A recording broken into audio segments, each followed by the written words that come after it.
So welcome. This is the third part of the SoTalk series on regenerative practices. It's a series of 4 talks, and you can find the previous talks on our YouTube channel if you did not make to see the last ones. And this series is focusing on regenerative practices. And the regenerative aims to go beyond sustainability, which aims to sustain, while the regenerative practices aims to rebuild. So it wants to rebuild our nature, our biodiversity, and human well-being. And today we're going to talk about regenerative city development. So how can we create cities in which people and the planet thrive? And today we have 4 fantastic speakers with us. You're going to hear from Kristian Mjøen, the leader of the Center of Excellence in Trondheim, Julia Lipton, head of head of innovation, at C40 Cities and the Thriving Cities Initiative, and Professor John Robertson from the University of Toronto, and Sahir Alam, a scientist and author on urban strategy. And for those of you who haven't met me, my name is Sophie, and I come from SoCentral, who are hosting these events. And we started SoCentral about 10 years ago as a result of being tired of hearing talk about complex challenges without any action. And we know that all around the world, there are people who want to do something, but we lack the infrastructure to organize this work. So therefore, we create that infrastructure that we believe is necessary to solve the complex challenges ahead. An infrastructure that brings people from different sectors and backgrounds together in equal partnerships, sharing knowledge and experience with each other. And we also run our own projects and experiments in partnership with public and private sector and civil society. And we always place the societal challenge in center, and then we gather different actors that should be part of the solution. So this series is also a collaboration, and it's a collaboration between SoCentral, Sustainability Hub, Sea Change, the Sustainability Center in Trondheim, which you will hear from today, Catapult Group, Pådriv, or the Frontrunner Model, Regeneration Mauritius, and Renature. So let's get started. To start off, we are going to hear from Kristian Mjøen, who leads the Center of Excellence in Trondheim, a UN-recognized center working on systems for urban development, and aims to develop the sustainability work of the municipality in collaboration with knowledge hubs in the region. And Kristian will now tell us about the city's ambition and challenges on its sustainability work, and we'll discuss a little bit of what Trondheim needs to become regenerative. So Kristian, I'll give the screen to you. Hi, Sophie. Hi, everyone, and great to be here. So it's, like I said, it's a pleasure to be here. It's a big topic to cover in 10 minutes. I've done my best to try to pick out some ideas and examples that hopefully can at least spur some curiosity and hopefully fuel the ensuing conversation that I'm looking forward to. My name is Chris. I'm based in Norway most of the time anyway, especially right now. Not much traveling going on. Here I'm leading a center on sustainable development, recognized, as Sophie said, since 2019 as a Geneva UN Center of Excellence. I'm also leading the first U4SSC implementation programs, the first national UN program on smart and sustainable cities, drawing on the work of 16 UN agencies that have developed KPIs for measuring and monitoring the performance of cities. And I'm also co-founder and part of the United Cities organization, United Cities Fund. A lot of what we do has to do with building strong partnerships around urban development.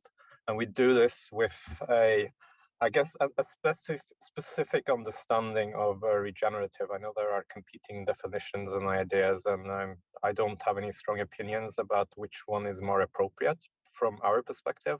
And then kind of taking a more timely and opportunistic approach to regenerative. A big part of our conversations now so especially in the face of a pandemic, has to do with building back better. And more precisely, this has, in our context, very much to do with sustainable development understood as the realization of a especially local potential for sustainable value creation.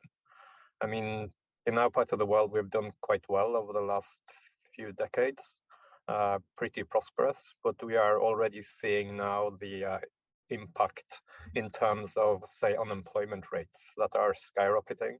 And we know that in terms of sustainable development moving forwards, there is a lot of work to do when it comes to creating hope and opportunities, especially for the next generation. And this connection back to sustainable development and sustainable urban development is really interesting, because there are so many initiatives and so many resources now being plowed into this type of work that there is a huge scope for creating value. We are doing this not just where I'm based, here in Trondheim, the University City of Trondheim. We are working with partners all over the place, including, of course, the likes of SoCentral and our friends beyond Norway as well, with a specific emphasis on SDG 11. Again, I'm not going to spend a lot of time on affiliations, but we are working closely with the UN on measuring and monitoring. So evidence-based approaches to sustainable urban development and also regeneration. We are working with big implementation partners, including globally with KPMG. And we are increasingly also working with funding of many of these initiatives. Maybe not as much in Norway, but globally, this is a big part of the conversation. And trying to kind of see ourselves then as a part of, let's say, a pyramid, where at the top, most of what we do, including our affiliations with organizations like SoCentral, have to do with localization of the SDGs, about local resources, local potential, and ultimately local value creation that comes across in and through the programs that are developed to realize the SDGs. A big part of the work we're doing has to do with mobilizing resources that already exist. So literally cost-benefit type analyses when we're talking about sustainable urban development, and integrating this in a holistic approach to sustainable resource management at the city level, drawing on global KPIs for measuring and monitoring sustainable development. So we are also an extension, like I said, of the UN's program for smart and sustainable cities here in the Nordics, and we're currently working with close to 40 cities on the measurement and monitoring and implementing the findings from these types of results. And at a more concrete level, this idea of regeneration, understood as sustainable development and opportunities for sustainable value creation, are translated into investments and programs to tackle some of the big challenges in especially urban areas. So we work on big programs like energy positive cities. We're doing this across 6 countries with more than 30 partners, trying to develop a future city that produces more clean energy, for instance, than it consumes. And we're also trying to do this across all the domains that we measure and monitor. This has to do with basics, such as healthcare, it has to do with education, it has to do with mobility, it has to do with the management of resources in general. In order to do this, we've realized that working with one city at a time on the potential for regeneration does not suffice. So as part of, like I said, the first U4SSC national program, we have literally been setting up the region of Trondheim, and together with national partners, Norway, as a, let's say, working laboratory for this type of systemic innovation. We want to make sure that what we do in terms of assessments, in terms of capacity building, in terms of connecting cities and local communities to opportunities for sustainable value creation, and ultimately the programs that are developed are very much part of a multi-level governance approach to sustainable urban development. So we work with data not just at the local level, but also at the regional and national level with the Norwegian governments, statistics, Norway, and other entities to make sure that we are not just playing around in one city at a time, but really making sure that we are making a global impact using the global KPIs through local action that generates local values.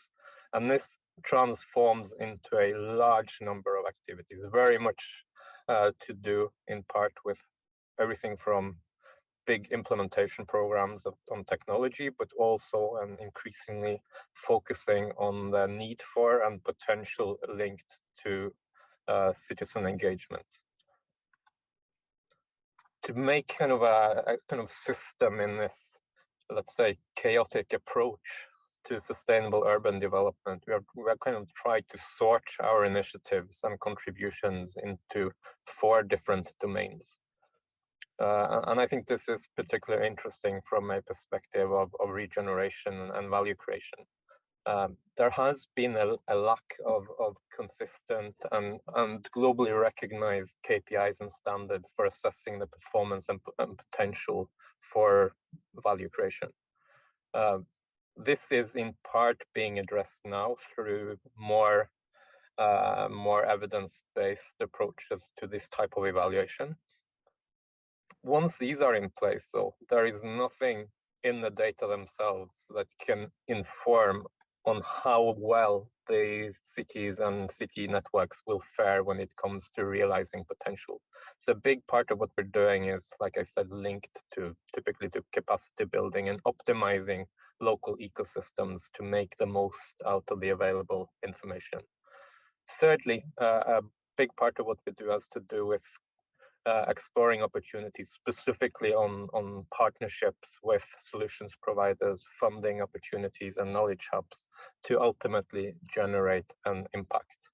Again, I could go on at length about how we transform the idea of opportunities for regeneration and sustainable value creation.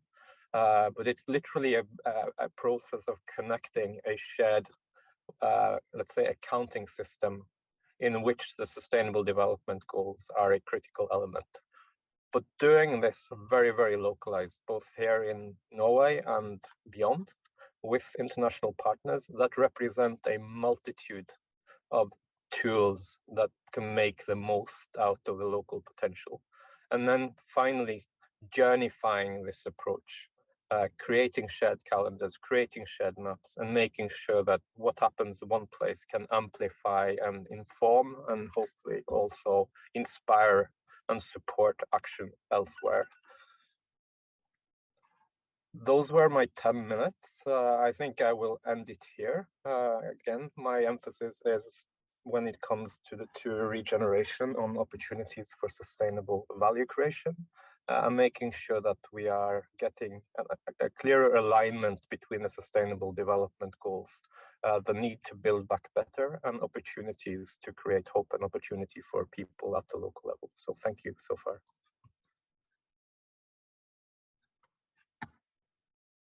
Thank you so much, Kristian.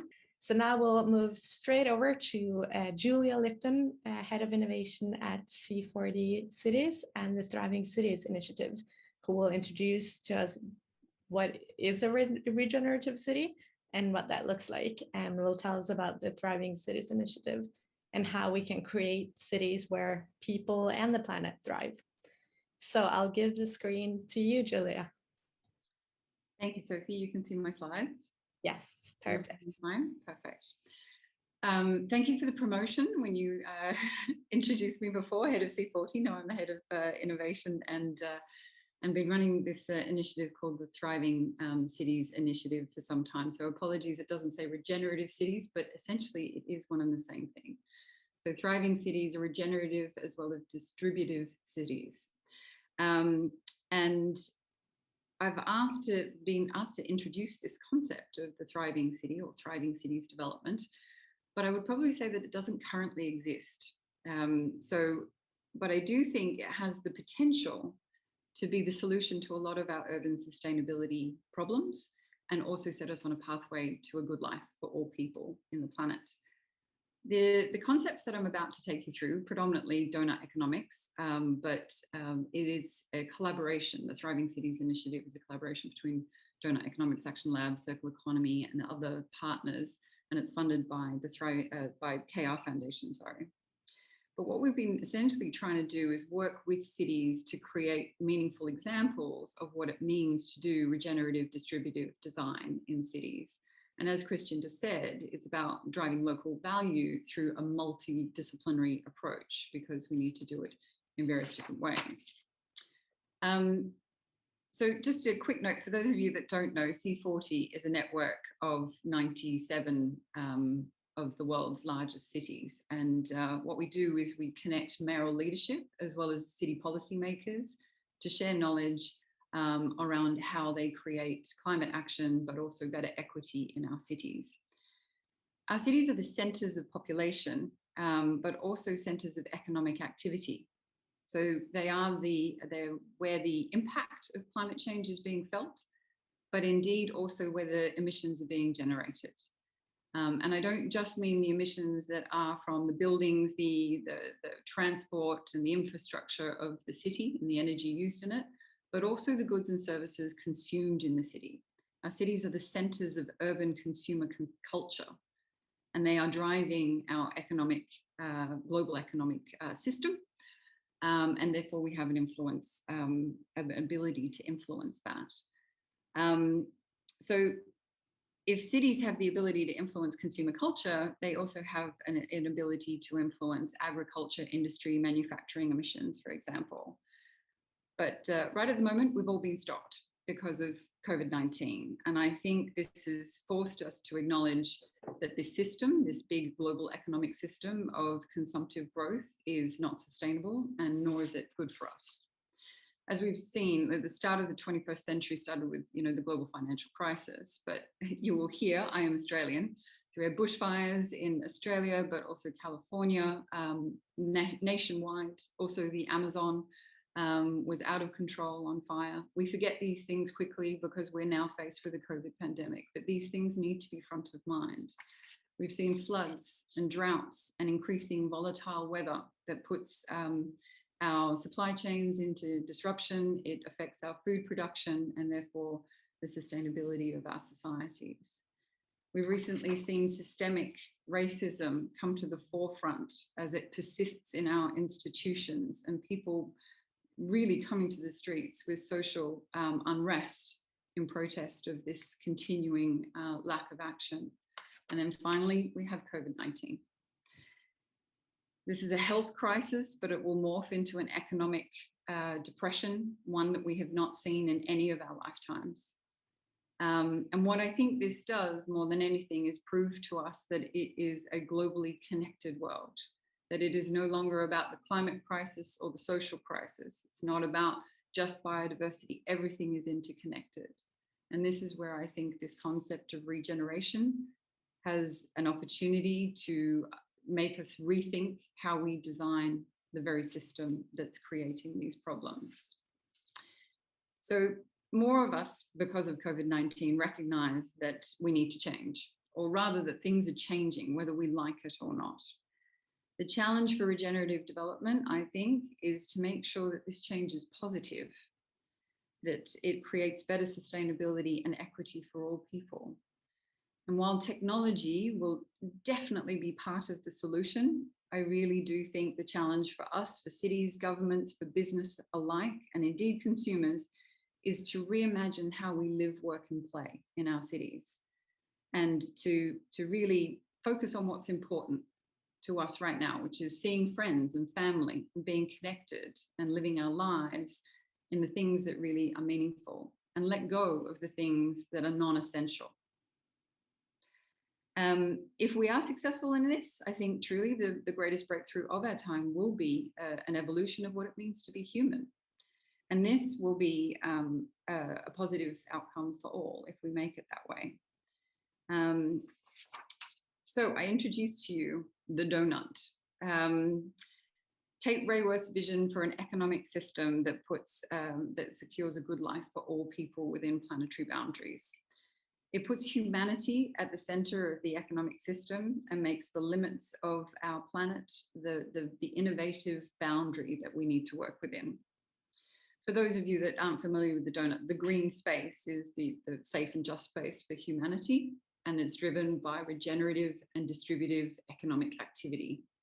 So it's quite a different foundational concept of how our economy should operate, other than neoliberal economics, as we've been subjected to over the last few decades. This is what it looks like if you map our global social and ecological impact. So the inner boundary is based on the Sustainable Development Goals, as Kristian mentioned. It's the social foundation that people need to thrive. So access to clean energy, water, and sanitation, for example, but also healthcare, education, and so forth. As we all know, many people all around the world do not have access to these basic human needs and human rights. Even in our most wealthy cities, this is the case. And then the outer boundary is the planetary boundaries, where you'll see that we're overshooting on climate change, so greenhouse gas emissions, but also biodiversity loss and nutrient loading. But all the others have overshoots as well, but they're just not as much to see on the red overshoots. So the simple concept is that we, governments, people, individuals, places, need to get within that donut economy piece in the middle, so that we're securing a good life for all people within planetary boundaries. But how do we do this when our current system is degenerative? Like, we just take, make, and lose out of the system because we're driving consumption for economic growth, despite the fact that our resources and our planet is finite. A regenerative city would deliberately and proactively design to be circular, to be making the most of every single resource in the supply chain, and making sure that it is circular and also equitable. So our systems are currently centralized. Power and influence is concentrated in a few people. How do we create regenerative systems that are also distributive? So how do we do these? So these are global concepts and theories, but how do we turn it into something meaningful locally, which is the critical thing? And this is what we've been working with the Thriving Cities Initiative, to suggest that a truly thriving city would be socially just as well as ecologically safe, where all people can be healthy, empowered, enabled, and connected, and where they can access clean air, water, and land for all people. On the right-hand side, you see the question that thriving cities need to ask their local city change makers, right? So to co-create with them how the city can be home to thriving people in a thriving place, whilst respecting all people and the health of the whole planet. It's a really big question, and the question needs to be answered by the diverse communities in the city. The people need to co-create what a regenerative distributive city is. And it's going to look different for different cities everywhere across the world. So it will depend on the values of the people. It will depend on the cultural fabric, but also the history of the place and the hopes that people have for the future. It will depend on the local ecology and geography of the city, but also the impact that the city both suffers and generates. The critical thing is how the city redefines value to ensure that all people can thrive locally within planetary boundaries. And this is what we did. So these are pictures of what we did with the Thriving Cities to really see what that transformative change might look like. And while it is a confronting conversation that goes to how we actually make sacrifices in this new volatile age that we're entering, but we really found a really open and enthusiastic and genuine want to see transformational change and collaborate on it. A key element of the change is new thinking and governance. A regenerative city would need to ask some pretty fundamental and important questions as to the role of the city and the services that it provides. How will it create regenerative distributive systems, acknowledging that some of the old methods are really not fit for purpose anymore? These are prompts from Kate Raworth herself as to what a city might look at to embrace governance for a regenerative and distributive city. But most fundamentally, cities need to consider what is the vision and the purpose of the city. Is it just to grow, simply to grow, or is it to really create thriving communities? And then therefore, what are the networks, the governance and the ownership and financial mechanisms that need to be in place to facilitate people to thrive? So the other element is individual and collective behavior change, like what we think is important in our lifestyles and how we lead our lives. The Cambridge Sustainability Commission released an amazing report this week that really put a long debate to rest in terms of, do we need systems change or do we need behavior change? And the fact is we actually need both. We can't wait for nation states, particularly in a pandemic, to reach political agreement as to how to change the system. And we don't want to bypass political agreement for obvious reasons. So we need to, innovate city governance that enables communities to co-create these local systems and lifestyles and support sustainable lifestyles through their infrastructure. In reality, we need to be brave, and brave enough to acknowledge that there is limits to what we need to achieve, and this multifaceted approach that Kristian also noted is really important. So on the webinar presenting this report, the commissioners were asked what are the critical things that might be needed to stitch together systems and behaviour change. And this is essentially an integrated approach and what we're trying to achieve with the Thriving Cities. So it might be around designing infrastructure around environmental and social justice. So rather than just transport, mobility, buildings and growth, it's about how does this make sure that it's affordable, sustainable and universal for all people. We also need to foster an empathetic culture around reducing unnecessary consumption, like to make it cool, but also important to people that there is a little bit of sacrifice so all people can have a good life. We also need new, novel policy and financial mechanisms. If we want to change the system, the old mechanisms will not be legitimate anymore.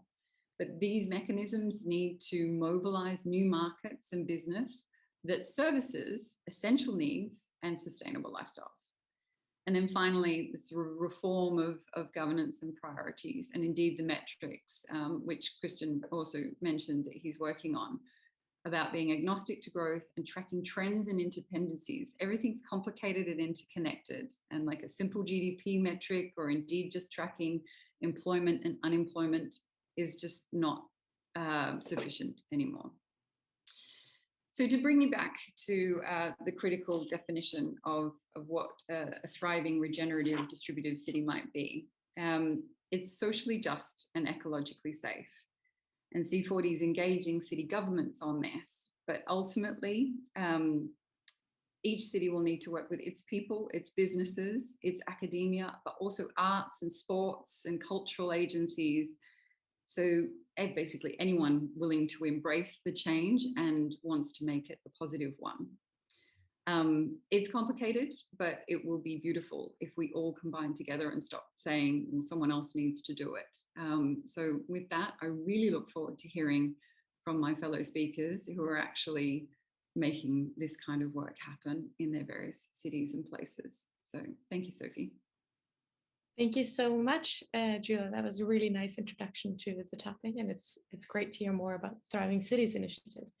And now someone might ask, what does it look like? What's some examples of how do we do this? And that's what you're going to hear now. So now you will hear from Professor John Robinson, a professor at the University of Toronto, who back in the 90s worked to fund, design, and build the Center for Interactive Research on Sustainability at the University of British Columbia in Vancouver. And this is a building that is designed to be net positive in both human and environmental terms. And in the event, I did share a link to a short video about the center, and if you haven't seen it, I really recommend watching the I think it's a 1.5 minute video. So John, thank you for being with us this early in the morning in Canada, and I'll give the screen over to you. So it's a real pleasure to be here and to talk about something very close to my heart. As Sophie said, I'm going to use an example of a building that we built that opened its doors in 2011. But I want to begin with our approach, which we call regenerative sustainability, which is intended to be an alternative to the dominant cultural narrative of limits and constraints and becoming less bad as a way of thinking about sustainability. We're interested, we think there's a problem of inducing alienation and denial through very strong limits-based arguments about harm reduction and damage limitation, about sacrifice, and et cetera.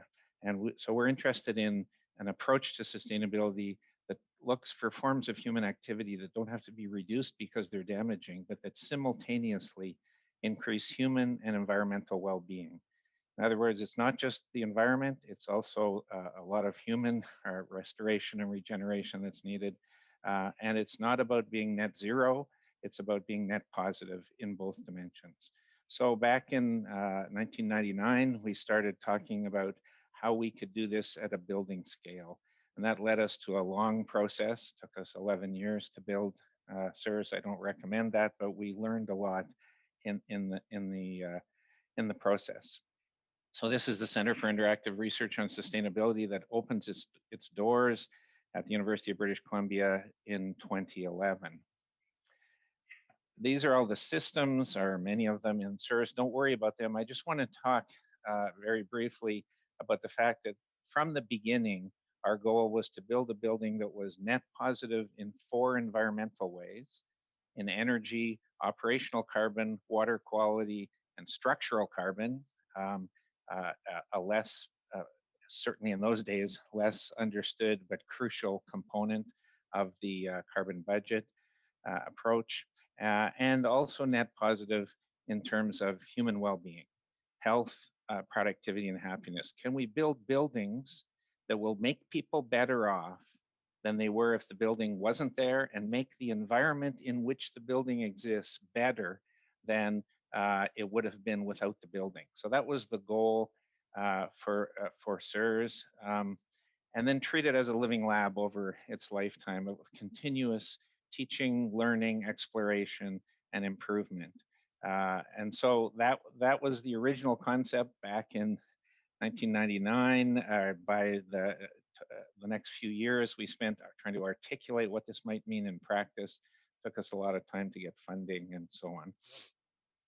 Here's what it meant in environmental terms. We wanted to have a building where all the water used in the building would come from the sky. Surely to God, if anywhere in the world we can do this, it's got to be Vancouver, where all liquid waste was treated on site so that the water leaving the site would be actually better quality than the rainwater. That was the concept. All heating and cooling and so that gives us a goal of being net positive on water quality. All heating and cooling from the ground, from neighboring buildings, from the sun. This is actually fairly easy to do. All light when light is available from the sun. Green electricity back in 2003 or so, we could only afford 25 kilowatts of photovoltaics. Nowadays, it's way cheaper. You can do much more. And natural, as well as displacement ventilation, would make us net positive on energy and greenhouse gas emissions. Mass timber construction, just starting at that time to enter the arena, would make us net positive on structural carbon, a crucial component of the mix.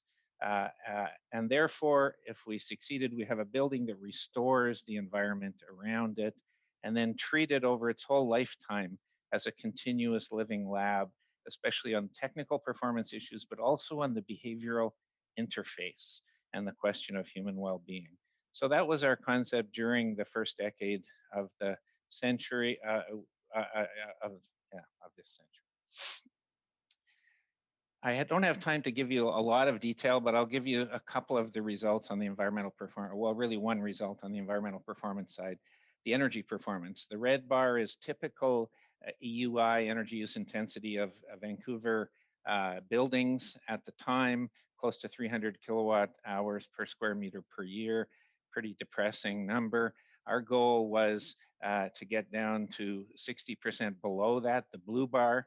What we actually achieved is the green bar, 50% below typical use. You can decide whether this is success or failure. We're 50% better than typical buildings of the time, but 25% worse than our plan. We got 50 instead of 40. So that was what we achieved. Nowadays, we can go far beyond these numbers, but at that time, we considered that to be partial success on the energy side. On the human side, our basic concept here was, can we enable people not to be occupants of buildings, that is passive recipients of building systems where you don't even know where the controls are you could use if anyone told you where they were, and you can maybe open your window and maybe turn on the light on your desk, and that's it. That's your engagement with the building. Could we instead be inhabitants of the building with a sense of place in and engagement with the building? We thought we would offer a number of features that would help people to feel as inhabitants in the building. There's lots of things you can do. We achieved all the ones in green immediately, and we added a few more over the next year or two. We failed on 2 of them. Acoustics is kind of the Achilles heel of a lot of sustainable buildings. And we did some things there, but not as much as we wanted. So this is what we offered the people in the building, an opportunity to become inhabitants by engaging with the building in various ways. We found in research that recycling behavior in the building was significantly different than in neighboring buildings, even though there was no difference in the labeling or the signage or the bin design. So there's some really interesting cultural effects we found that have strong behavioral consequences. And this is the self-report. We did quite a bit of work on post-occupancy evaluation in the building.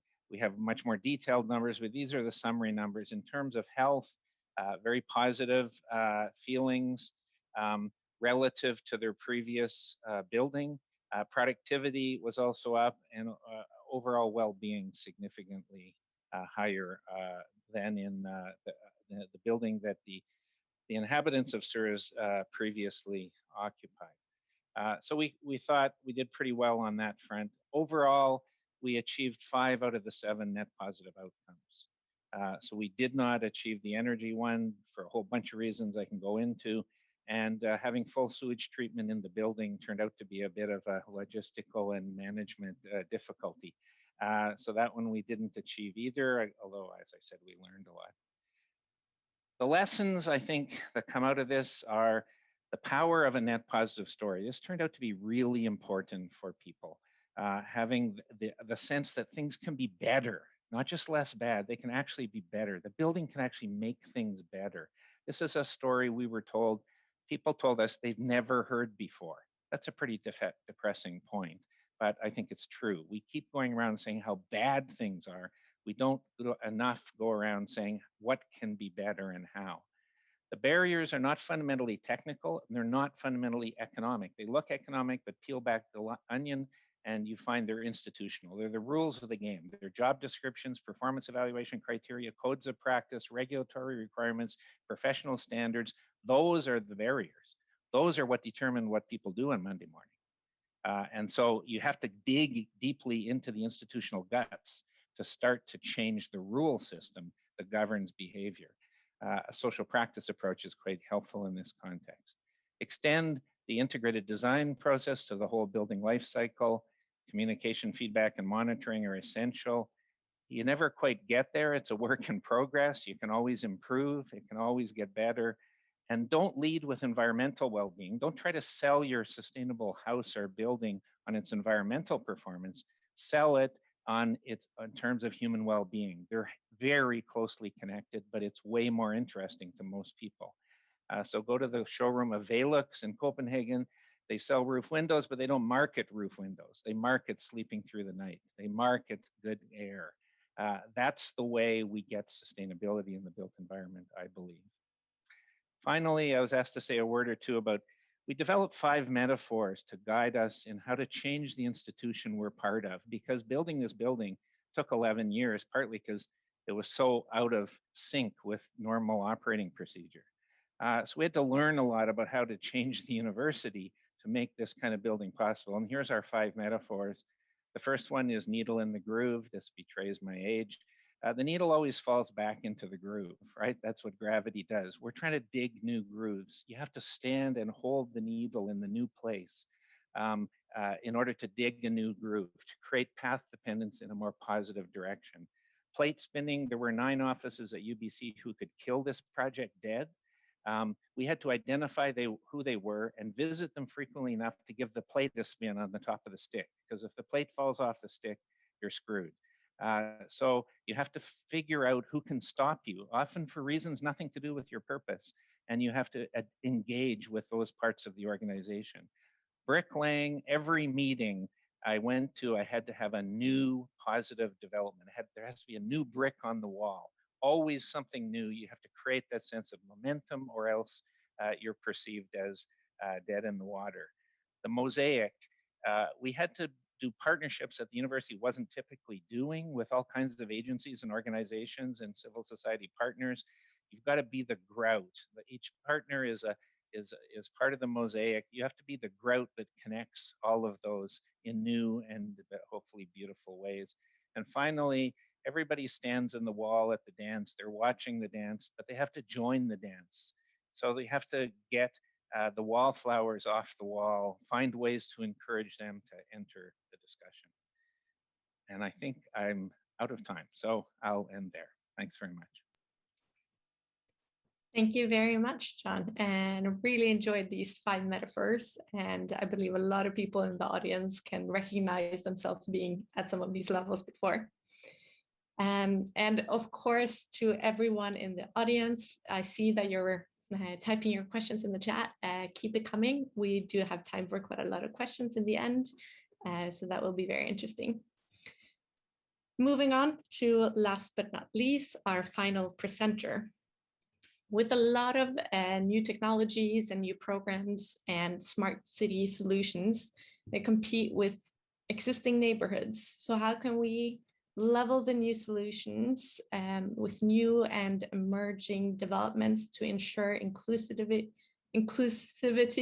diversity, and resilience?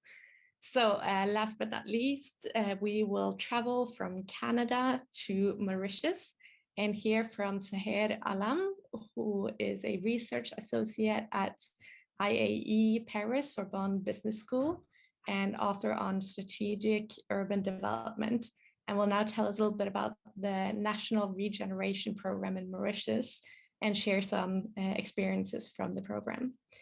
So I'll give the screen to you, Seher. Thank you very much, Sophie, and thanks very much for the previous speakers. I think it's fantastic material. Yes, so we'll move a little bit on technologies, new technologies, and the emerging concept of smart cities, which I think is quite interesting, because even though we do not have to date any universally agreed definition on the concept of smart city, we do have the underlying notion that it is about technology that ultimately leads to increasing the efficiency and performance of our cities. And of course, through technology, with the underlying notion that we will ultimately increase the livability of those urban fabrics for increased societal dimensions. But what happens when there's no universally agreed framework or universally agreed definition? We start seeing, like we've seen in the previous decades, ICT corporations entering into the sphere for monetary gains. And we start seeing the emergence of an array of ICT solutions, smart city solutions, for either at neighborhood scale, building scale, street scale, or even the entire city scale. And this is quite actually dangerous when we go to the entire city scale, because they will enter with very aggressive branding and marketing strategies. it is actually quite interesting because the concept of smart city, the branding of a smart city is quite intelligent, because what is the opposite of a smart city? Is it a dumb city? Who wants a dumb city? Nobody wants a dumb city. We all want to be smart. So this is quite interesting, the way it is appearing. And in terms of profit making, that's billions of dollars every year through the purchase and the sales of ICT technologies, smart city technologies. And this is quite interesting because when we look at how those technologies are selling, some companies are selling solutions for entire cities.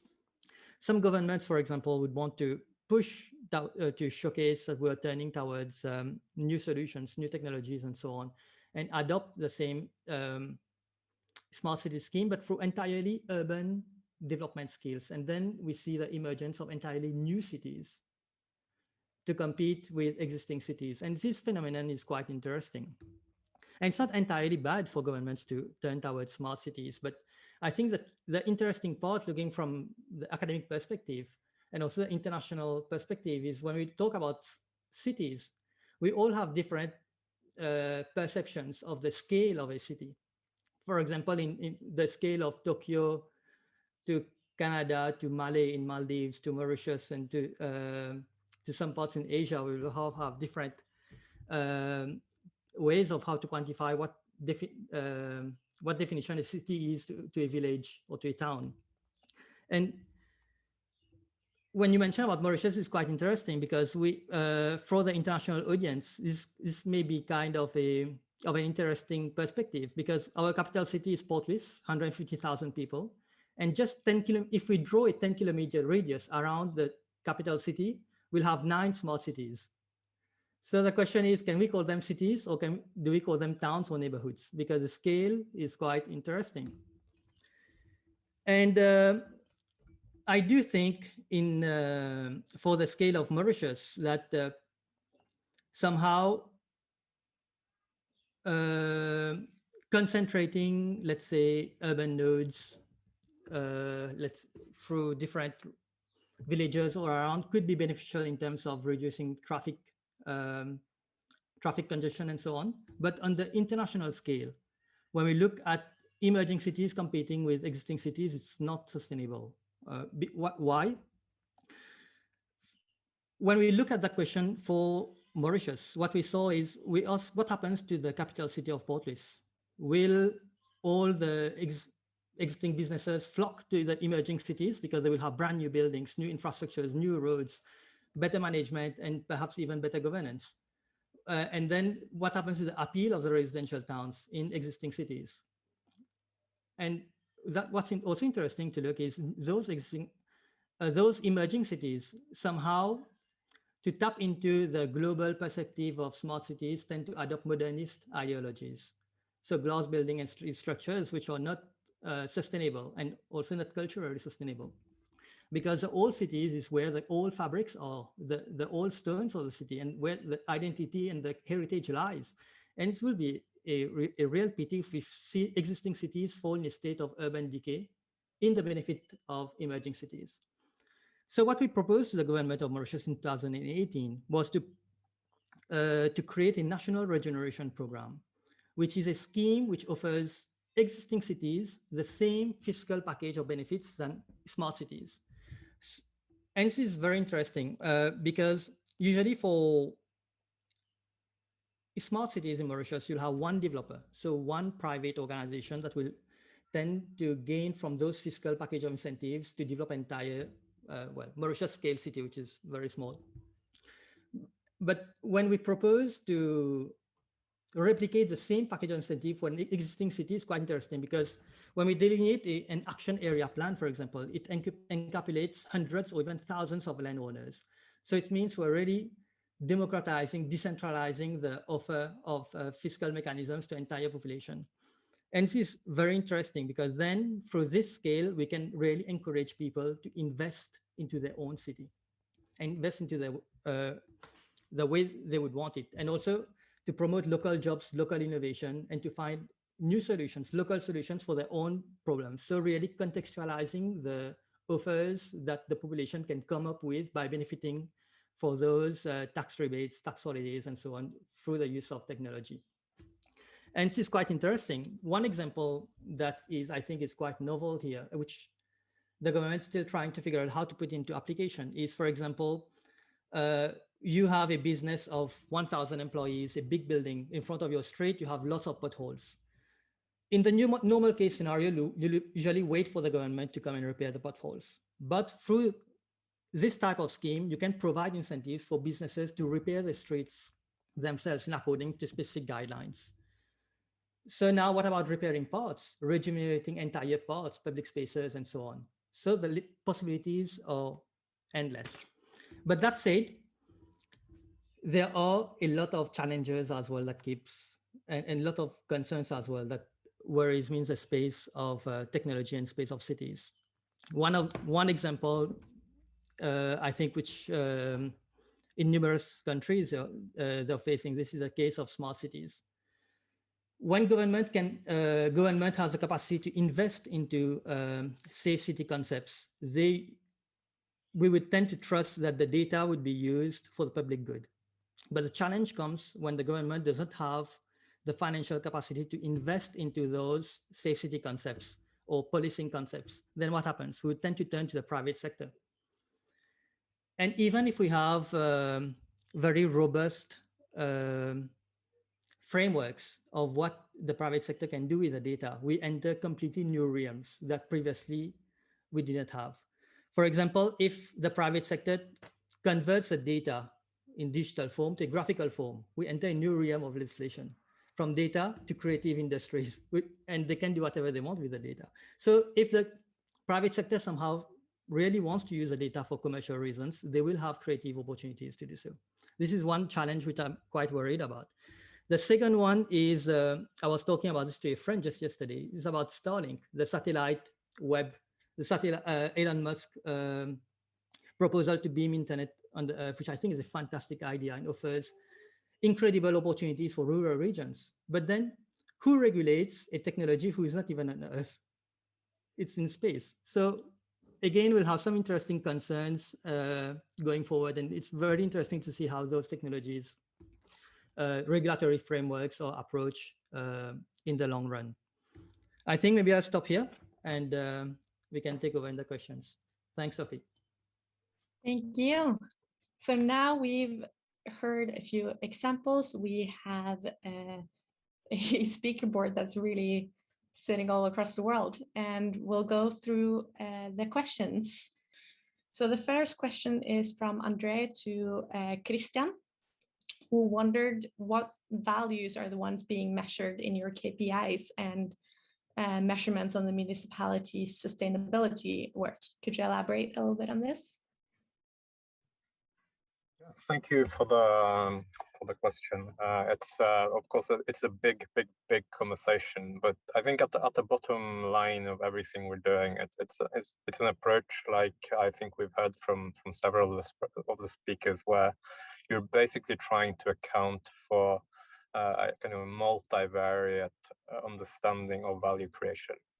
Already at the core of the 2030 agenda, you have this idea of combining the traditional economic value creation with the potential for alternative or additional value dimensions, including, of course, values linked to the management of natural resources as well as social innovation. So while when we measure cities and their performance in terms of the sustainability goals, we tend to overemphasize, like I said, SDG 11. So we work very quantitatively, and we work with a big emphasis on technological innovation and integration. But all the initiatives that we support will have a combination of social and technological innovation, and increasingly also new ideas about business models or business innovations. For instance, drawing on ideas from circularity. But in terms of our kind of underlying accounting system, what we are doing now is extending these dimensions into the operating system of cities. So how can you begin to account for the impact of these technological innovation on the management of social capital at a local level. And to give you a very kind of basic example of this, so let's say your grandmother moves out of the family home and for reasons of health or other reasons is then subjected to elderly care of some sort in these institutions. What we typically see is that the networks around these individuals begin to behave differently. So what might look like the same need from the individual's perspective has a very, very different impact on the need for the resources overall. So there's a big need, like I said, to combine available technological innovations and financial innovation with social innovation. So in my own case, when I go and see my grandparents, or when I did while they were still alive, and my grandmother said, I'm hungry, I would naturally go to the fridge and try to make her something to eat. Once she came into elderly care, these were kind of questions that was supposed to be taken care of by the institution. So instead of people actually being part of the solution, giving their friends and relatives something to eat, they turn around and they get upset with the quality of elderly care, and they write letters to the municipalities and cities, and they start complaining about the quality of service. So you have these subtle shifts in emphasis that have I mean, when you kind of think about this at a city level, these types of combined value propositions will be increasingly important for the overall sustainability of our social welfare systems, for instance. So in terms of regeneration, it's really about trying to tap into and account for in a more systematic way the combination of value propositions that are indeed very much more mutually constitutive. Don't know if that makes sense. But in my experience, we've come a lot longer when it comes to accounting for certain types of value. But we are traditionally a lot less aware of the links between, let's say, the social economy and the more traditional financial economy. And this shows up time and time again in the way we manage financial resources at the city level. There is really a lot of blind spots when it comes to accounting for these kind of mutual relationships. Thank you. And Thomas also brought up pådriv. And for those of you who don't know pådriv, it's a partnership between public, private, and social actors who work together for sustainable urban development. And it's a partnership that is active in Oslo and in Trondheim, and is also up and going in Mauritius and in Stavanger, also in Norway. And how do you see this bringing value to the city's work on sustainable change? I think, again, it's kind of an extension of what I was just trying to say. What pådriv represents.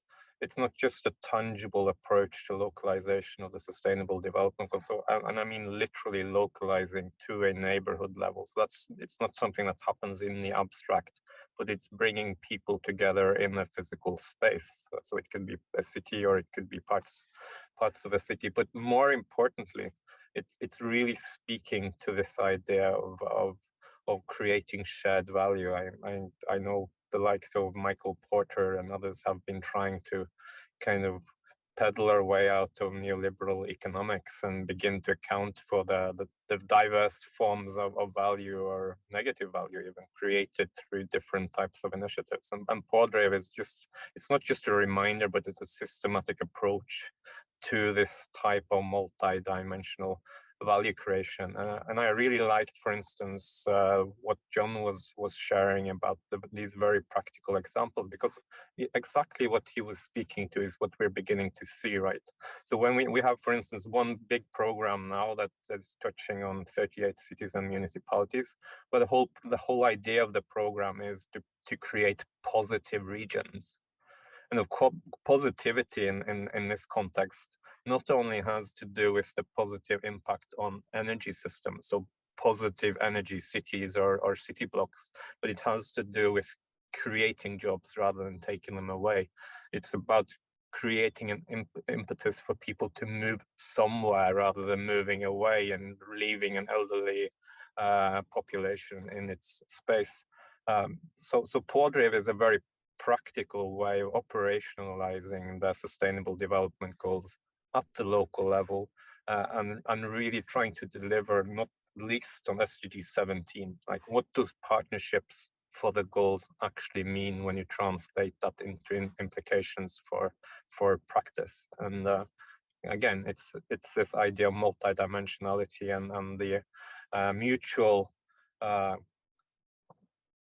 benefits of combining multitude of understandings of capital, basically. Again, our management systems are very good at capturing ideas about positivity when it comes to bringing a budget in balance. But so much, take as an example, climate gas emissions. The cities in Norway would typically directly affect about, let's say, 25% of emissions. So you have sometimes as many as 10 or 15 times that as a result of the combined social behavior of people that create direct and indirect emissions, for instance. Again, if you want to solve all of these issues and create a regenerative society merely through technological innovation, this will be hugely expensive and intolerable when it comes to public finances. So it's really finding these sweet spots where you begin to combine social and technological innovation, like we're doing with Pådriv. Thank you so much. And a question to Julia from Andre.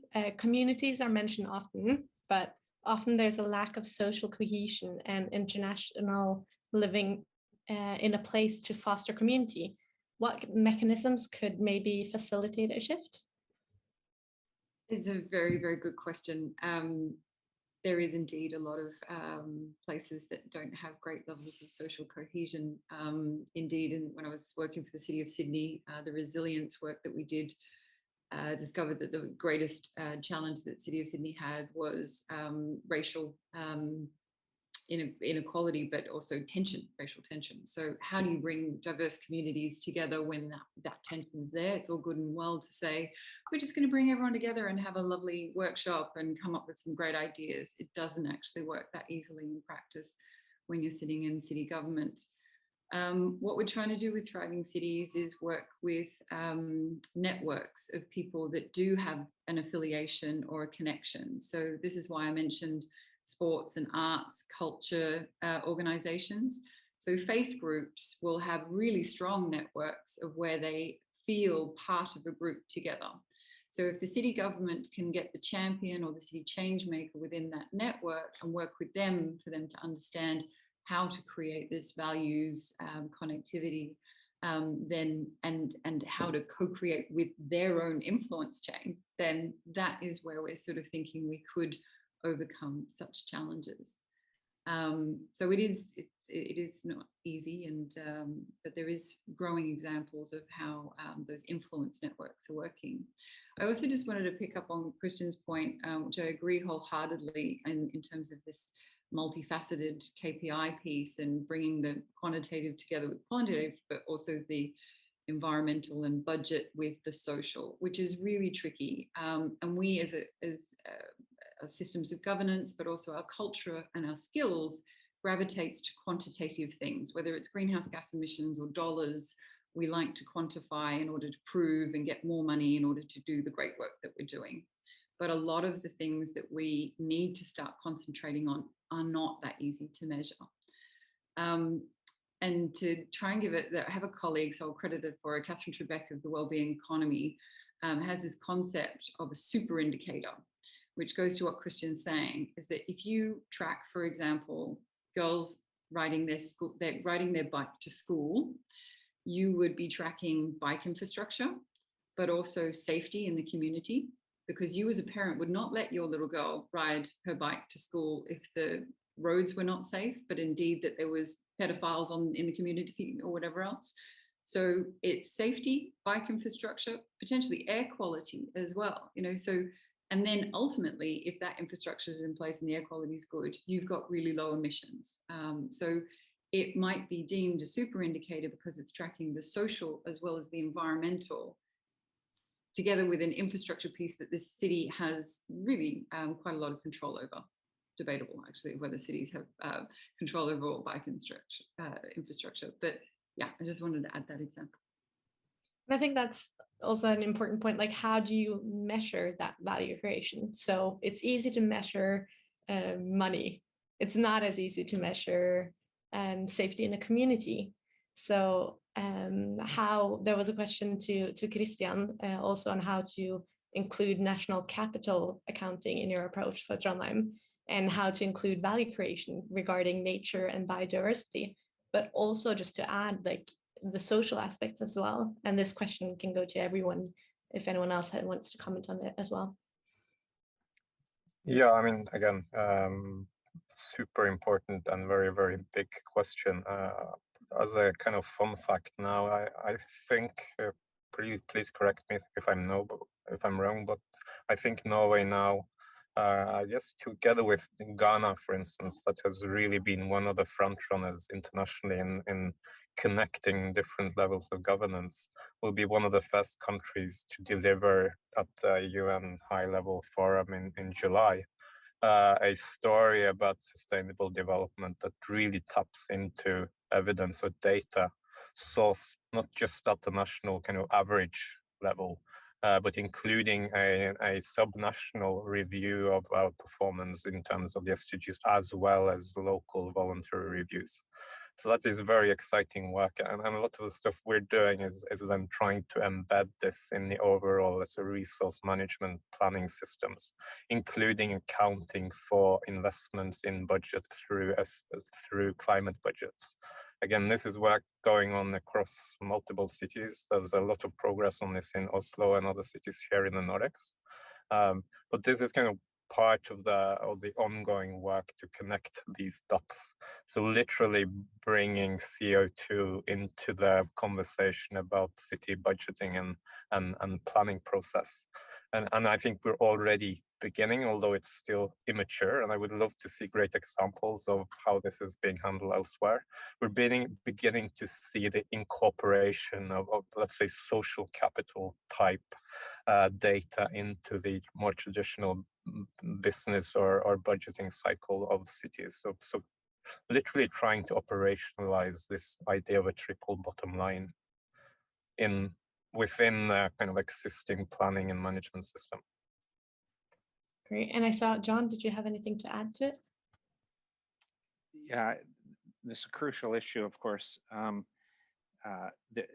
I concur with what Julia and Kristian were saying, but would want to add that the dimension of power is essential here, and that's a question of who's participating and whose kinds of indicators get chosen and what value they get given. Kristian, you were referring to some of these issues in your earlier remark. It raises the question of what we really mean by co-production of knowledge and co-creation, co-invention, co-delivery, all the co's that we're always talking about. What does that actually mean in practice? From the academic world, it means giving up a lot of power because you don't have control over the agenda anymore. But I think the same applies to the public sector as well. And a lot of well-meaning civil servants and civil society organizations are used to try to a kind of a process of who's in the room. And when that gets opened up to a much greater degree of participation, conflict arises inescapably. There are some really conflictual issues here about race and power and distribution and wealth and even economic systems. So we need to have better ways of dealing with conflict, not assuming we can simply paper it all over. And as Julia, as you said, everybody's just happily sitting in a room, making up the future. It's more complex than that. And I also think that there's a danger in thinking that we have to turn all these qualitative social dimensions into something that speaks to the quantitative measures that we usually have. We always assume that the qualitative has to sort of become quantitative. But in fact, maybe it's a little bit the other way around as well. We have only a few hundred years of all this quantitative analysis. We have several thousand years of humanities scholarship and knowledge about how people work and how they manage. The novel is the best repository that exists, perhaps, on human behavior. How much do we use that knowledge when we're trying to come to sustainable outcomes? I don't know the answers, but I feel that we have to reach out into realms of distributional power issues and qualitative understandings that haven't been part of the discussion very much in the past. Yes, and I see participants are clapping in their videos, so that's great. And Karim asked a question that kind of builds on this. What does the sovereign wealth fund look like for a regenerative world? And all trends point towards rising inequality instead of less. Any ideas on how we can take the Norwegian model to the world and create an equitable distribution of value?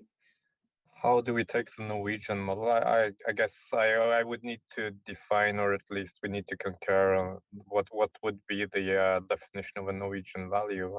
I'm not sure if we're kind of always appropriately representing what's going on in the Nordics, and sometimes I think we try to overemphasize differences.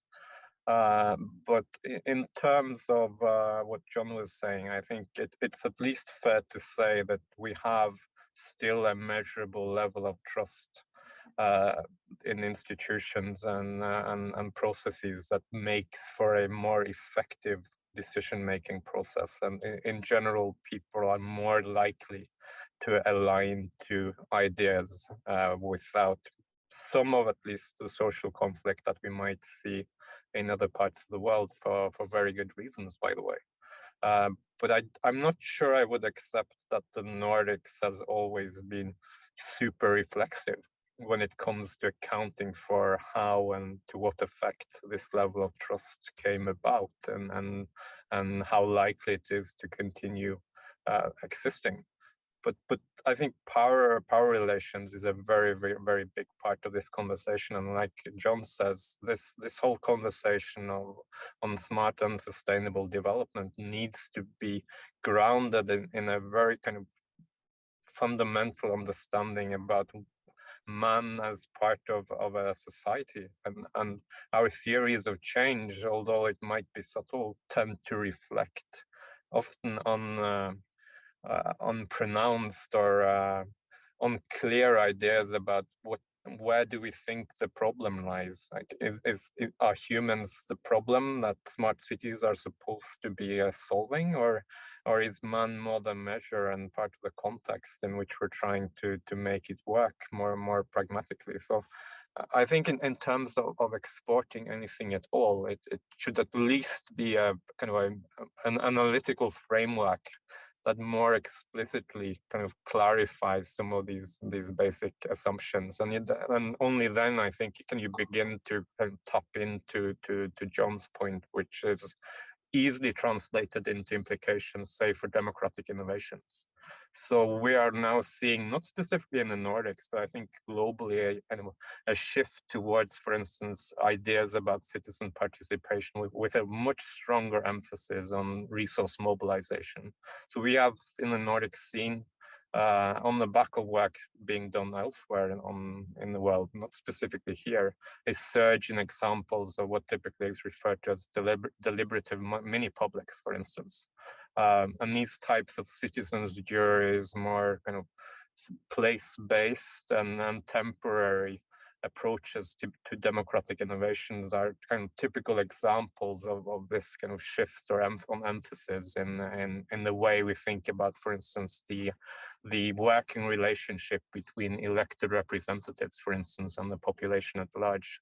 And there is so much work in the Nordics still to be done. And in this respect, I think we probably have more to learn in the Nordics than we have to share with the rest of the world, honestly. Happy to share links to Participedia, for instance, which is kind of a global repository of great examples. And I can tell you, there are more interesting examples going on in China than there are in Norway. Surprisingly, maybe to some. Thank you, Kristian. And Saher, a question to you from Giovanni. What are some good examples of cities who have managed to combine smart with decentralized? Smart can also lead to more centralized and exclusive access, control, use of data, and generation of solutions. Yeah, thank you.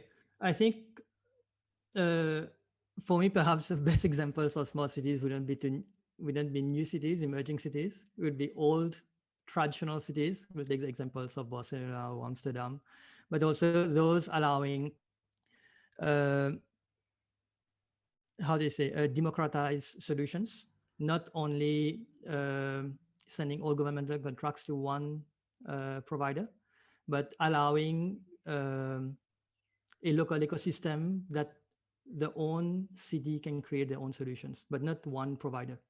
Like series, an array of, or an army of technology providers, thus really spurring local innovation.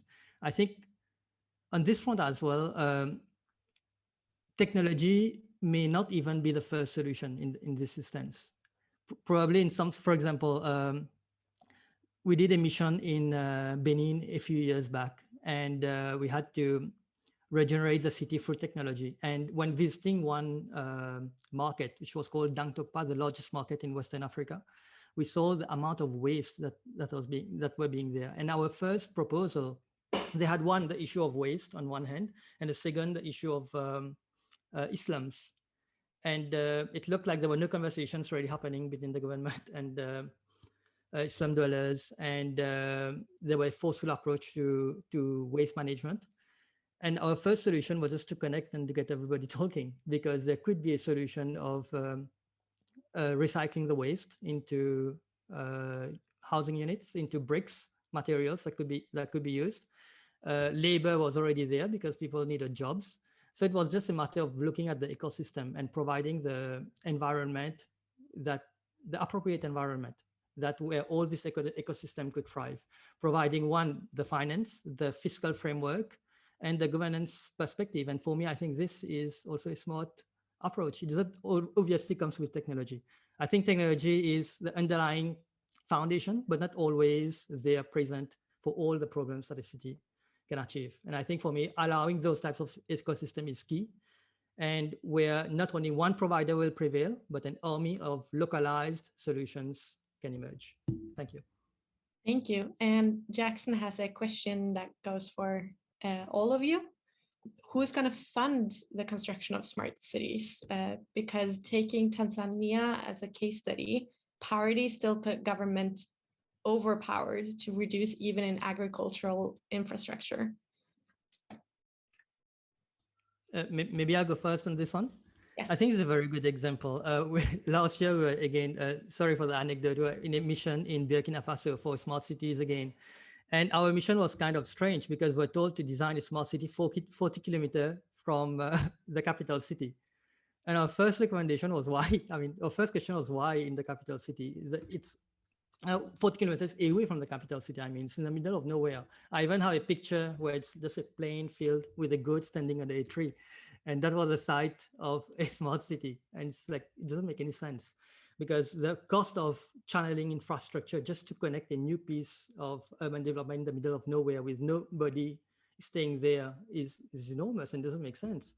And I think there's some sort of disparity and disconnection between, again, international funding for urban development and really local needs. Because maybe for the government, it was easier just to get a fund from a large donor to build a new cities, and actually going forward and repairing, for example, the land tenure system in existing cities so that we can channel funds effectively to existing buildings, existing landowners, and so on. And perhaps it's too much a hassle to really come in and provide to repair the social fabric and the existing infrastructure, and they'll just rather build a new one. I think those are the underlying foundations that underlying questions and concerns that need to be addressed first. And then later on, really channel those types of international funding, international aid into existing cities rather than just for branding and marketing tool, build an emerging city that would not really make sense in the long term. Thank you. Thank you. Did any of you have anything to add to the question, Julia? Yeah. So I mean, I think you're right. I actually don't think that finance is necessarily the problem. I mean, it is in the front of mind for cities right at the moment, because a lot of their revenue streams, whether it's from car parking to libraries or community halls, has been stripped. But there is potentially new federal money coming into cities. As I said, you know, it's about funneling it to the right places and making sure that it's driving the right things.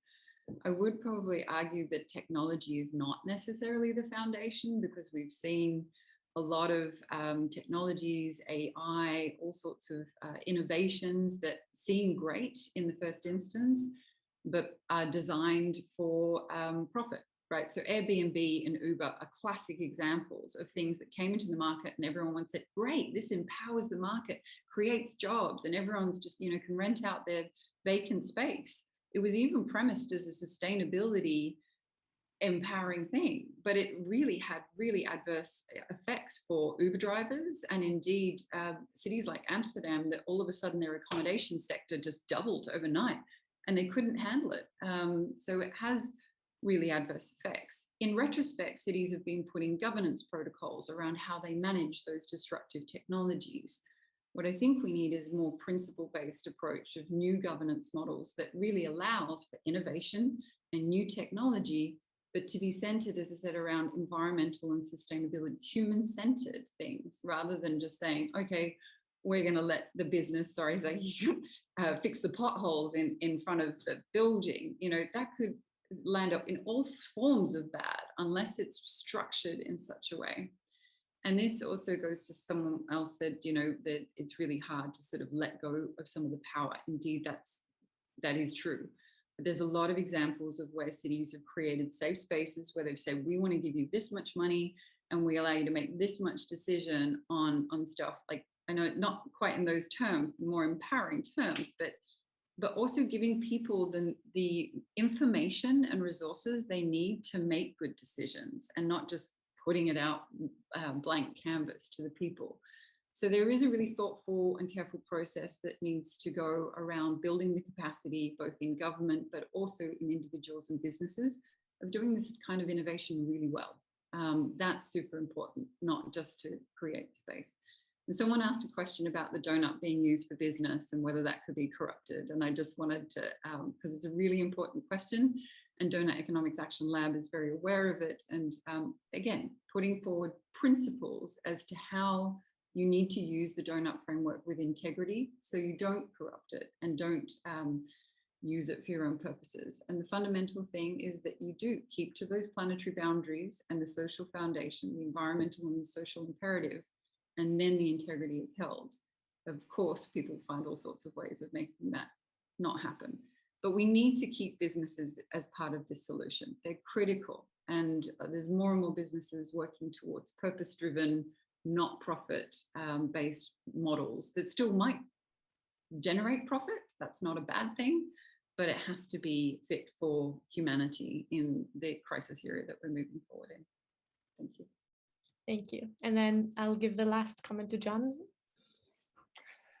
Yeah, it's been estimated that we need about $100 trillion of capital investment to reach just Paris, which is obviously inadequate. So we're talking about very large sums of money. Fortunately, the world is awash in capital. There is actually no lack of capital. There's tons of it out there. The problem is it's all looking for high rates of return in the short term. And so I agree with Julia, we need these rules and procedures, but not just at the urban level. We need national governments and state or provincial or intermediary governments to really set the framework, because otherwise this capital will be invested in the service of very short-term returns.